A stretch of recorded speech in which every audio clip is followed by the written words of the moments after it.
35 साल का करीब संन्यास जीवन है और इसमें जो कुछ भी हमारे पास पैसा आया, चाहे जहाँ कहीं भी मेहनत करके, वो सब का सब हमने उसमें लगा दिया, ये सोच करके कि कम से 1% भी लाभ नहीं हुआ। जैसे हमको 1% भी लाभ की कोई बीमारी हो, उसको दूर करने के लिए उनके पास तो कोई किसी प्रकार की सिद्धि नहीं है। ये हमको पता चला, हमको अपने ऊपर परीक्षण करने से। ये 24 तारीख को 1 लाख रुपए और 25 तारीख को 51,000 रुपया हमने जमा कराया उनके नियम के हिसाब से।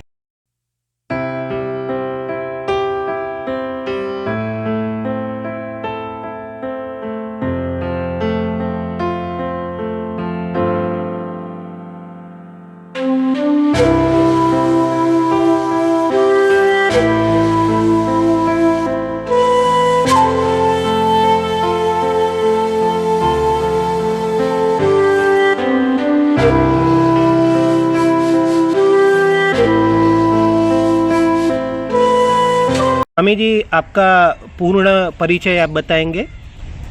हम मार्कंडेय संन्यास आश्रम ओंकारेश्वर के महात्मा हैं और करीब बहुत साल हो गए पढ़ाई पूरी करने के बाद हमने संन्यास लिया और ओंकारेश्वर मार्कंडेय संन्यास आश्रम के परम पूज्य स्वामी रामानंद सरस्वती जी से अध्ययन किया प्रस्थानत्रयी का। और उसके बाद हम लगभग 10 वर्षों से हम यहाँ कपिलेश्वर महादेव कलोल में, जिला गांधीनगर, गुजरात में रह रहे हैं। गुरुजी गुजरात से आए। अच्छा। हाँ, ये सर्वाइकल की प्रॉब्लम है, कमर दर्द है और घुटना दर्द है। तो लोगों ने कहा कि आपके दरबार में जाएं तो वहाँ गुरुजी जो सर्जरी करेंगे उसमें दवाई की ज़रूरत नहीं पड़ेगी। जी जी। और थोड़ा सा कंधे का दर्द है, फ्रोजन शोल्डर, पीठ में दर्द है। कोई बात, आप बैठ जाएं, 2 मिनट बैठ सकते हैं? जी बैठ जाएं। बहुत चुभन होती थी। ओम, आंखें बंद करके। अभी तक क्या तकलीफ है, शारीरिक मानसिक, आपको कौन सी तकलीफ है और उनके लिए अभी तक आपने क्या क्या उपाय किए हैं? हाँ, हमने ये उपाय किया कि हमको घुटने का दर्द और कमर का दर्द, गर्दन का दर्द, ये समस्या है। इसके लिए हमने अखंडानंद आयुर्वेदिक चिकित्सालय पंचकर्म अहमदाबाद में इलाज कराया 50 दिन रुक करके सन 16 में। सन 18 में हमने मणिबेन हॉस्पिटल असारवा में अहमदाबाद में पंचकर्म चिकित्सा कराया। थोड़ा हमने अंग्रेजी दवा का भी प्रयोग किया, उसमें भी जब लाभ नहीं हुआ होम्योपैथिक दवा का इस्तेमाल किया और फिजियोथेरेपी का इस्तेमाल किया। जब लाभ नहीं हुआ तो फिर हमको दूसरा रास्ता चुनना पड़ा। कोई रिपोर्ट्स वगैरह सब करवाए बीमारी के बारे में? हाँ, ये गर्दन के दर्द के बारे में हमने स्पाइन की MRI कराया। उसमें कुछ गर्दन में और कमर में समस्या दिखाई पड़ रही है। वो सर्वाइकल की जगह में, गर्दन वाली हड्डी के जगह में C5 C6 के बीच में समस्या दिखा रहा है, कोई नस दबी दिखाई पड़ रही है। और L4 L5 S1 के बीच में कोई नस दबी दिखाई पड़ रही कमर में। तो ये समस्या है। तो ये समस्या से आपको क्या तकलीफ हो रही है? इससे क्या, गर्दन भी हिलती है और कंधे में दर्द होता है, ज़्यादा देर झुक नहीं सकते, ये समस्या आती है। ये अभी आप जो करौली सरकार जाके आए, तो वहाँ जाने का निर्णय आपने कैसे लिया? हमने YouTube में देखा कि ऐसा दिखाई पड़ा कि जैसे वो वहाँ संतोष सिंह भदौरिया जी जो वहाँ पे इलाज करते हैं ईश्वरी चिकित्सा के नाम से, जो YouTube में, वो हमने देख करके ऐसा लगा कि हमारी समस्या यहाँ पे दूर हो सकती है। और जब कहीं समस्या दूर नहीं हुई तो यहाँ पे लगता है कोई ये सिद्ध महापुरुष हैं और इनके पास से हमारी समस्या दूर हो जाएगी। घुटने का दर्द, कमर का दर्द और गर्दन का दर्द ठीक हो जाएगा। इसलिए हमने ये सोचा कि यहाँ पर जा कर के जो कुछ भी इनकी प्रक्रिया हो उससे हम गुजरें और इनके पास जा कर के अपनी समस्या का समाधान कराएं।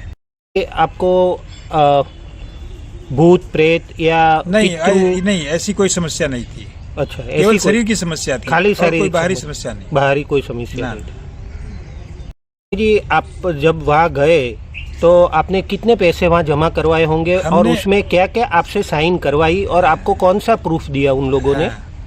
तो 23 फरवरी को हम उधर पहुँचे और जा कर के 24 तारीख को 1 लाख रुपए और 25 तारीख को 51,000 रुपया हमने जमा कराया उनके नियम के हिसाब से। कि जिससे हमारा नंबर आ जाए, कब वो हमारी इस चिकित्सा करेंगे उसके लिए। और उन्होंने शायद किसी कागज़ पे सिग्नेचर कराया, अब वो हम पढ़ नहीं पाए कि उसमें क्या लिखा हुआ था। तो बाद में पहले दिन तो उन्होंने हवन कराया और फिर दूसरे दिन उन्होंने सामने प्रस्तुत किया, तो उन्होंने कहा ये हमने आपका चिकित्सा कर दिया, उसका वीडियो हमारे पास है। गुरुजी प्रणाम। जी प्रसन्न रहिए जी। गुरुजी गुजरात से आए। अच्छा, ये सर्वाइकल की प्रॉब्लम है, कमर दर्द है और घुटना दर्द है। तो लोगों ने कहा कि आपके दरबार में जाएं, तो वहाँ गुरुजी जो सर्जरी करेंगे उसमें दवाई की जरूरत नहीं पड़ेगी। जी जी। और थोड़ा सा कंधे का दर्द है, फ्रोजन शोल्डर, पीठ में दर्द है। कोई बात, आप बैठ जाएं, 2 मिनट बैठ सकते हैं जी बैठ जाएं। बहुत चुभन होती थी, चुभन बहुत ज़्यादा थी। इधर को पैर करके ऐसे लेट जाए, नसें फूल रही थी, बहुत कष्ट में कर दिया। असल में ऐसे इसलिए कर दिया, सर्वाइकल नहीं, एंक्लोजिंग, एंक्लोजिंग की समस्या। और आंखें बंद करके अपनी जन्म देने वाली माँ को देखें और ओम नमः शिवाय का जप करते रहे। सुश्रुत दधीची सक कराते हैं, शुद्धि कीजिए, बैलेंस, चिकित्सा कीजिए, जोड़ दिए। जिनके कष्ट हैं निकाल के सब वहीं भेज दिया वापस, और उच्चाटन फैला दिया। जिनके कष्ट हैं उन कष्टों से इनको उच्चाटन फैला दिया जाए, बैलेंस दूर रखा जाए। उनके है ही नहीं कष्ट, दूसरों को कष्ट है ज़्यादातर।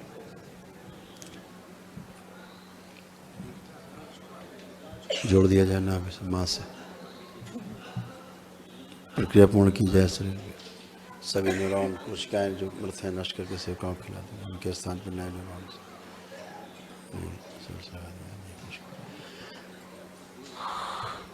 सक्रिय कर दिया जाए पूरी तरह से।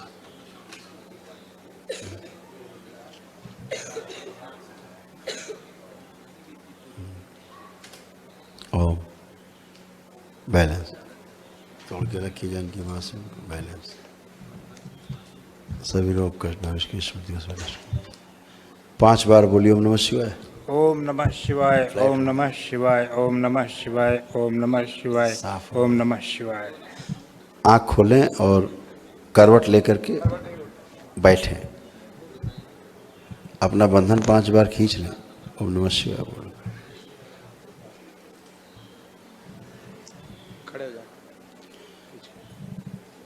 खुश रहिए। अब आप खड़े हो, चले मूवमेंट करें एकदम अच्छे, फर्स्ट क्लास। अब आप चल फिर सकते खूब आराम से।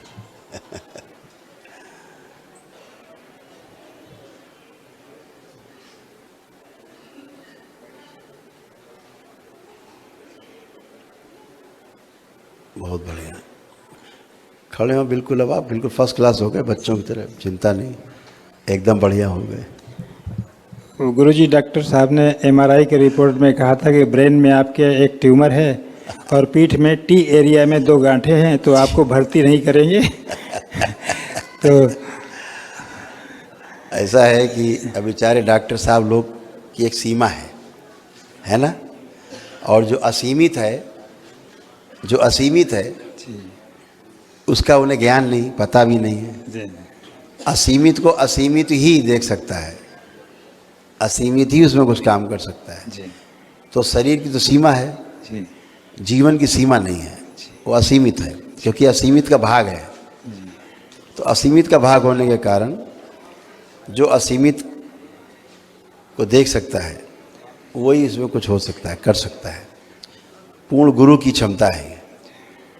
इसीलिए आप जब इस दरबार में आप लोग आते हो तो वही शिव शक्ति आपकी जो है पूर्णतया संरक्षण देती है। जैसे आपको कष्ट है, आप बच्चे हैं मान लीजिए, माता पिता को आपके कष्टों के बारे में ना पता लगे तो कष्ट आपके कैसे दूर होंगे। तो कोई कष्ट बताने वाला हो, आपकी आवाज़ उन तक पहुंचने वाली हो, पहुंचेगी तो ज़रूर मदद करेंगे माता पिता, रुक नहीं सकते। ऐसे ही शिव और शक्ति है, आपकी बात वहाँ तक पहुँचे, पहुँचती है तो फिर परिणाम आता ही जैसे आप में आया है। जी आपको इंक्लोजिंग हो रहा था, एक असाध्य रोग हो रहा था, उसका नाम है इंक्लोजिंग स्पॉन्डिलाइटिस। उसके कारण धीरे धीरे आप अकड़ते जा रहे थे, आपकी रीढ़ की हड्डी अकड़ती जा रही थी, जी तो अकड़न जकड़न होती जा रही थी, धीरे धीरे आगे को झुक रहे थे आप। जी तो ये इंक्लोजिंग स्पॉन्डिलाइटिस है। धीरे धीरे आदमी झुकते झुकते झुकते 90 डिग्री कमर से भी झुकने लगता है, गर्दन झुकती है, फिर गर्दन ज़्यादा मूवमेंट नहीं करेगी और फिर आदमी जो है वो असाध्य रोग में चला जाता है। तो सभी स्मृतियाँ नष्ट हो गई, सभी गंदगी चली गई। इसीलिए भी आप आगे झुक के जमीन छुएंगे, आपको कोई तकलीफ नहीं, करिए। कोई तकलीफ नहीं है, वो तो बिल्कुल नहीं, देखा हुआ है। एकदम अच्छे है। और गुरुजी चलने में इम्बैलेंस महसूस होता है, जो इम्बैलेंस था असंतुलन। नष्ट हो चुका। आप चलिए फिर, कोई इम्बैलेंस नहीं है। कोई इम्बैलेंस अब चलें, अब चलें पुराने जो उसमें चलें आप, 20 साल वाली उसमें चलें आप, रौनक में बिल्कुल।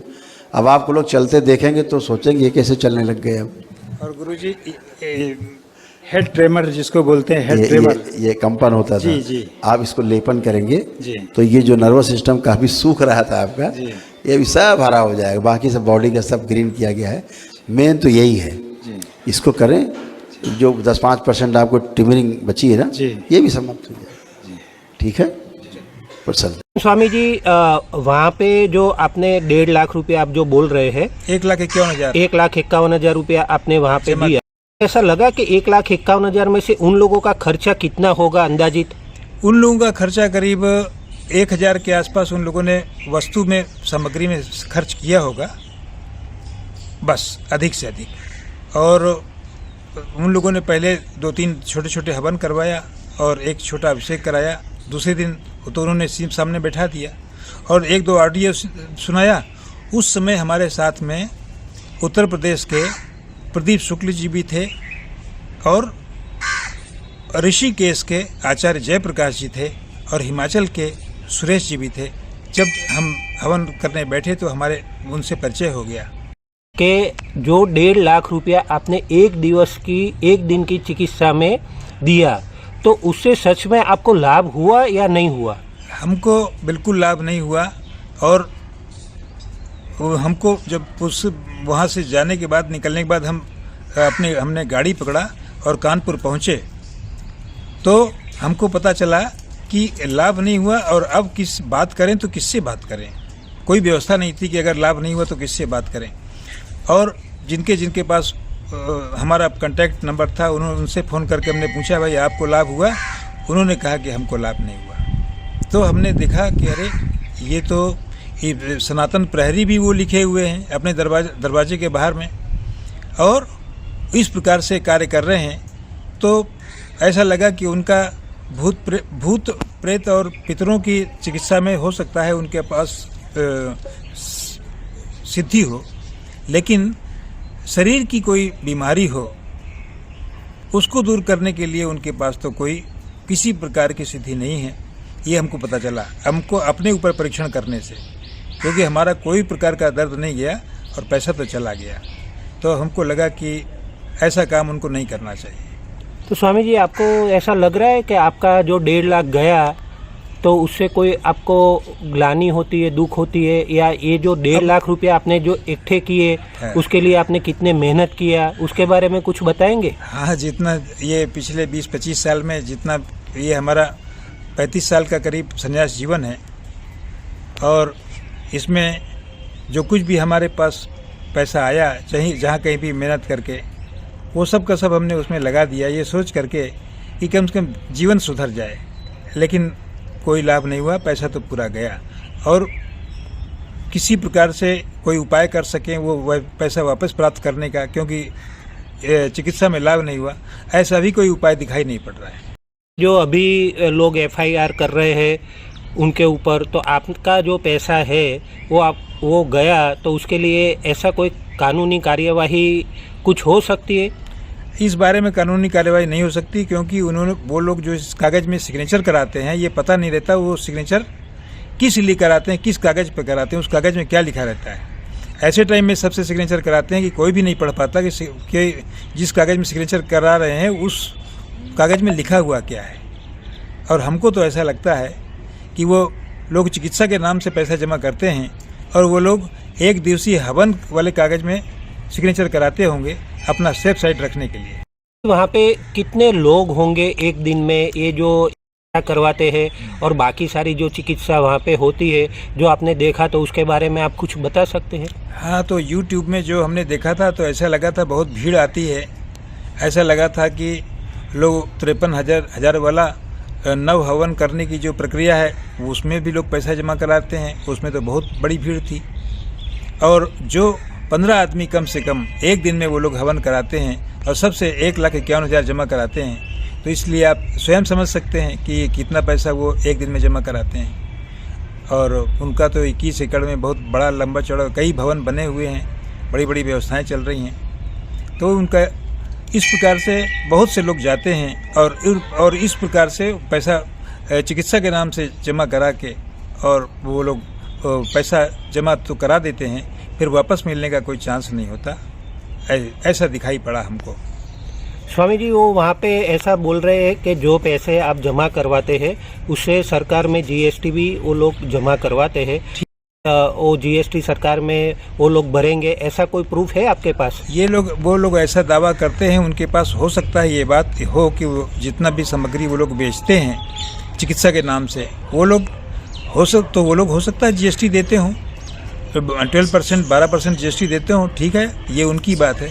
लेकिन यहाँ पर जो चिकित्सा के नाम से लोग आपको अपनी बीमारी से परेशान होकर के और जो उनके पास जाके पैसा जमा करा देते हैं, कुछ भी बेच करके चले जाते हैं लोग, कोई भी तकलीफ़ उठा के चले जाते हैं, स्वयं शरीर में तकलीफ़ होती है, कैसे भी इंतज़ाम करके वहाँ तक पहुँच जाते हैं, लेकिन जब वहाँ जा कर के पैसा भी जमा कराते हैं, समस्या भी दूर नहीं होती, तो लोगों को एक जो निराशा हाथ लगती है, एक जो दुख होता है, एक अंदर में ये भाव होता है कि हम तो ठगे गए, ये भाव सबको पैदा होता है।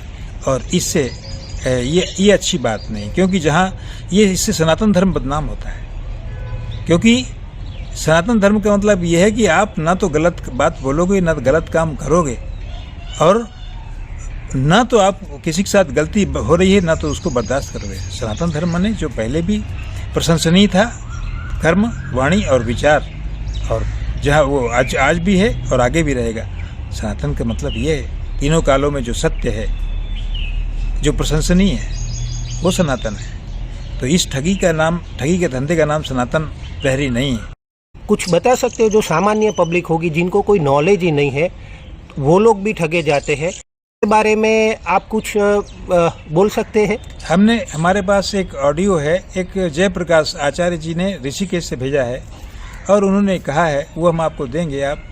तो उसमें उन्होंने कहा है कि मैं जिस बच्चे को जान बचाने के लिए वहाँ गया, तो उन्होंने कहा कि हाँ ठीक है, 51,000 का महामृत्युंजय हवन करा दीजिए और 1,51,000 का ये एक दिवसीय श्री चिकित्सा में जमा करा दीजिए।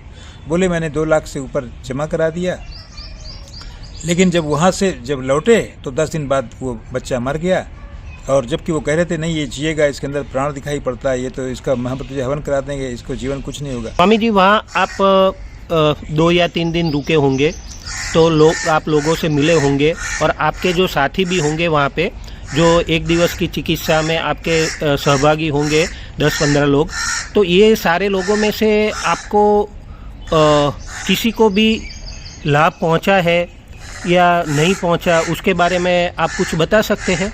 हाँ, 6-7 दिन हमको वहाँ रुकना पड़ा था, और उसमें जो प्रदीप शुक्ला जी तो पास में ही रूम किराए पर लेकर के रह रहे थे, वो अपनी माताजी को साथ में ले गए थे। उनकी माताजी को पहले एक हार्ट अटैक आ चुका था, उनको हार्ट की प्रॉब्लम थी, और उनको धर्मपत्नी को कुछ दूसरी शरीर में समस्या थी, और वो अपनी 2 पुत्रियों को भी लेके गए थे प्रदीप शुक्ला जी, चित्रकूट वाले, उत्तर प्रदेश वाले। तो वो उनका बाद में फ़ोन आया कि देखिए लाभ नहीं हुआ, पैसा तो सब चला गया, जमा हो गया। फिर उसके बाद सुरेश जी का फ़ोन आया कि देखिए हमको अभी तक शरीर में बड़ी समस्या है, कोई लाभ नहीं हुआ। और आचार्य जयप्रकाश का आया कि वो जिस बच्चे को बचाने के लिए हम वहाँ गए थे, वो बच्चा नहीं बच पाया। तो ऐसा निराशा भरे 3 फ़ोन हमारे पास आए, उन 3 लोगों के, तीनों सज्जन व्यक्ति थे। आचार्य जयप्रकाश तो महात्मा है, वैष्णव संत हैं। तो ये ऐसा जो हुआ, तो इससे बेचारे वो निराश हो गए। बड़ी श्रद्धा करके गए थे वो लोग, बड़ा विश्वास करके गए थे, ये मान करके कि इनके पास कुछ दिव्य शक्तियाँ हैं जिससे ये हमारी समस्या दूर कर देंगे, मगर वो उनको सफलता नहीं मिली, क्योंकि वहाँ पे जैसा दिखाया गया वैसी शक्ति नहीं थी। यदि होती तो इनकी समस्या का पूरा समाधान हो जाता। आपने 1.5 लाख रुपए दिए, अगर 4 लोग आप थे तो 4 लोगों का 6 लाख रुपए आपने दिए एक दिन में। तो 6 लाख रुपया आपको देने के बाद 10%, 5%, 20%, 25%, कोई भी थोड़ा भी लाभ नहीं हुआ। किसी को 1% भी लाभ नहीं हुआ, जैसे हमको 1% भी लाभ नहीं हुआ, इसी प्रकार किसी को भी हमने पूछा फोन पर तो उन्होंने कहा 1% भी लाभ नहीं हुआ। पैसा तो गया ही, साथ में समय भी खराब हुआ, परिश्रम भी बहुत पड़ा और यात्रा करने में बड़ी समस्या आई। और कई लोग तो अपने पीड़ित परिवार को साथ में लिए थे, लेकिन वो समस्या झेलते हुए वो लोग के पहुँचे और आखिर में वो पैसा तो गया, निराशा साथ में लेकर के वो लोग वापस चले गए। स्वामी जी, ओम नमो नारायणाय। आप श्री जी के पावन से चरणों में दंडवत प्रणाम। स्वामी जी, जिस बच्चे के लिए मैं करौली धाम गया था, वो बच्चा आज उसको 10 दिन हो गए परमात्मा के धाम गए हुए, उसकी डेथ हो गई है। वो ऐसा दावा कर रहा था कि उसको मैं जीवन दान दे दूंगा, ठीक हो गया करौली बाबा, ऐसा कह रहा था, लेकिन कुछ नहीं। उसकी 2 लाख रुपया भी लगवाई, 1,51,000 का वनडे किया और 51,000 का महामृत्युंजय भी करवाया और खूब कहा था कि इसका जीवन दान है, ये जिएगा। लेकिन वो उसको आज 10 दिन हो गया, वो मर गया। ऐसे पाखंडियों को दंड मिलना चाहिए। ओम नमो नारायणाय। आपने जो पैसा वहाँ पे दिया तो उनके लिए उनका कोई प्रूफ है तो आप बता सकते हैं? हमारे पास है, उसका प्रूफ है, हम आपको देंगे। और 24 तारीख को हमने 1 लाख रुपया जमा किया। हमारी लिमिट थी हमारे भीम ऐप में कि एक दिन में आप 1 लाख ही दे सकते हैं, ट्रांजैक्शन कर सकते हैं। फिर हमने 25 फरवरी को 51,000 रुपया दिया, तो उन्होंने हमको 28 तारीख बताया और फिर 27 की, फिर 26 की रात में फ़ोन आया कि आप 27 तारीख के वाले में आके शामिल हो जाइए और 28 तारीख को आपको फुर्सत वहाँ से मिल जाएगी। तो हमने हाँ कर दिया, चले गए और हमने जा कर के पैसे जमा करा दिया। सब ने पैसा जमा करा दिया अपने समय से।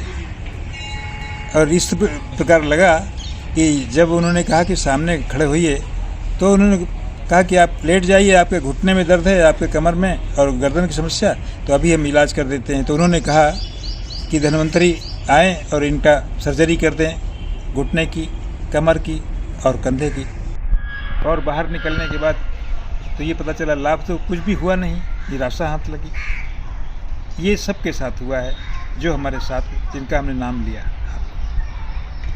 स्वामी जी, वहाँ किस प्रकार के लोग आते हैं? भगवान को मानते हैं, सनातन धर्म को मानते हैं, वैसे लोग ज़्यादा होते हैं, अभण लोग ज़्यादा होते हैं, या फिर कोई भूत प्रेत में मानने वाले लोग ज़्यादा होते हैं? कौन से लोग ज़्यादा वहाँ पे आपने देखे? वहाँ पे दोनों प्रकार के लोग होते हैं।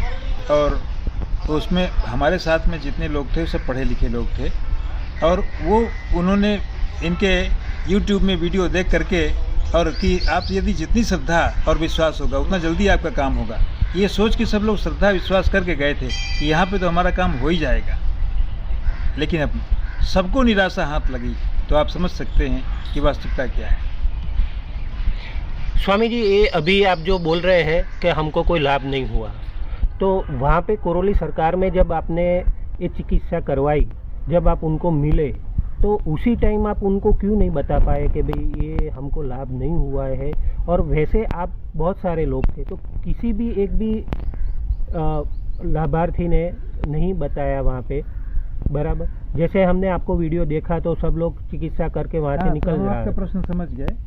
जिस समय पैसा जमा कराते हैं उनके बाउंड्री के अंदर में किसी का दिमाग बराबर काम नहीं करता है कि जिस कागज़ पे सिग्नेचर करा रहे हैं, उस कागज़ में लिखा क्या है। पहले तो ये कोई पढ़े लिखे आदमी का ध्यान जाता है नहीं।